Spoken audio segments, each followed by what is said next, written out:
And what kind of kid were you? Like, were you really into sports or music?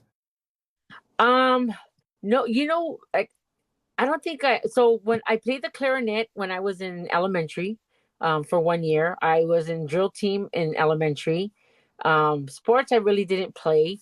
And it's funny because back, my backyard is Dodger Stadium. Like literally you go out my balcony right there, you see Dodger Stadium. Wow. Yeah. So, but no, I really wasn't into sports. I didn't. We grew up with it because my dad was a Cowboys fan.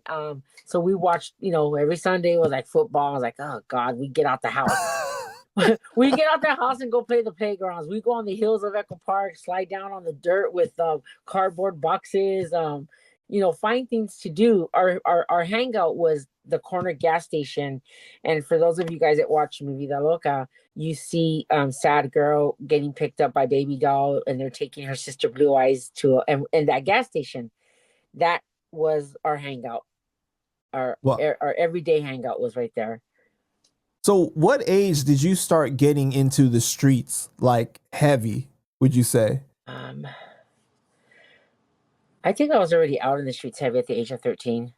Okay, so like right when you became a teenager, pretty much like Yeah. you were already and what was the draw for you? Like I think you previously stated that your brother was like into that, right? Yeah. So everybody, I always say our neighborhood's different from everybody else's neighborhood. We all grew up with each other, went to elementary school, high school, junior high. So we all shared, and then we all shared um the single parent, either one didn't have the dad or one didn't have the mom. Even though I had both my parents, and my dad was in, weekend dad only. Um, we still felt that connection of not having them both at home. So I Right. think so a lot of us resonated to that. Like we all had that in common with each other. Um Even when my dad would pick us up, it would I didn't need clothes, I didn't need shoes, but I would buy them and give them to my friends and be like, this is my dad. What do you need? I'm going shopping with my dad this time, or because I had so much stuff. And um but growing up was I can't say it was bad, and I don't regret anything. I think everything that I did in the streets, whether it was wrong, I didn't know I was being stupid, whatever. I never really did like anything serious to hurt anybody or anything like that. But um, we were always involved, like the drive-by shootings were happening, the fights in the streets, the fights in the school, like there was always something going on. But I learned from it. I think that doing all that and growing up, I is what made me.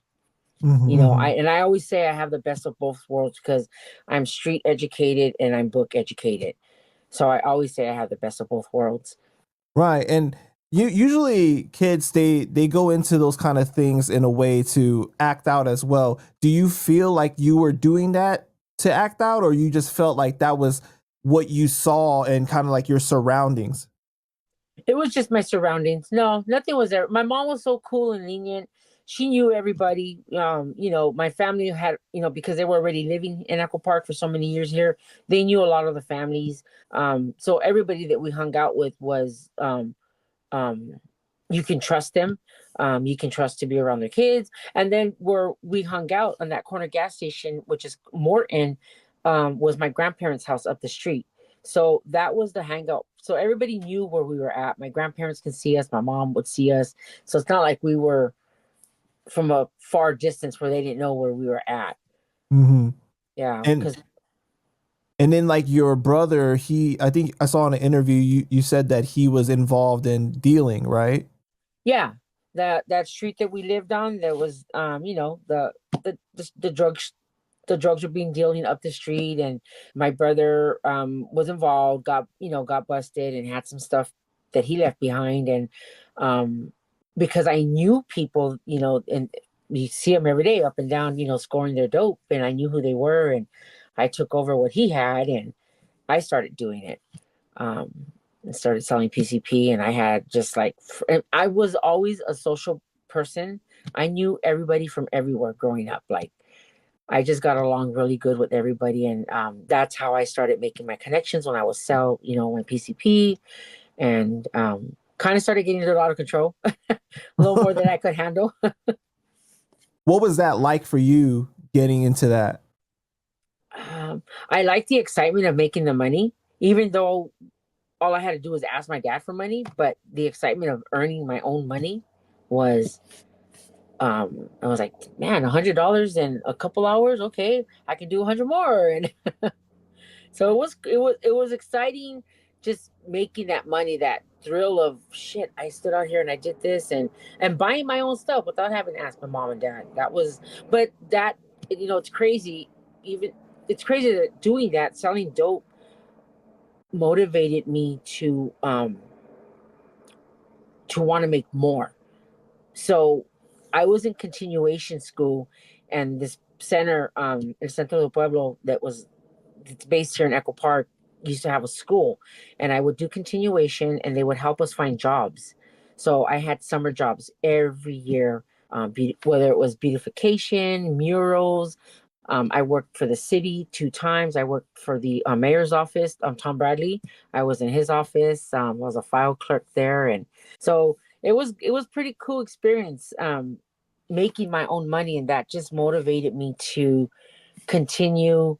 I didn't know what I want to do or where I was going to end up, until like I think, after the movie was filmed. I went back to school. I took a business class, and I was doing accounting for 10 years. And Wow.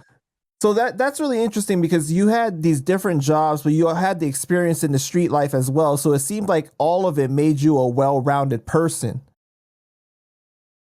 it definitely did.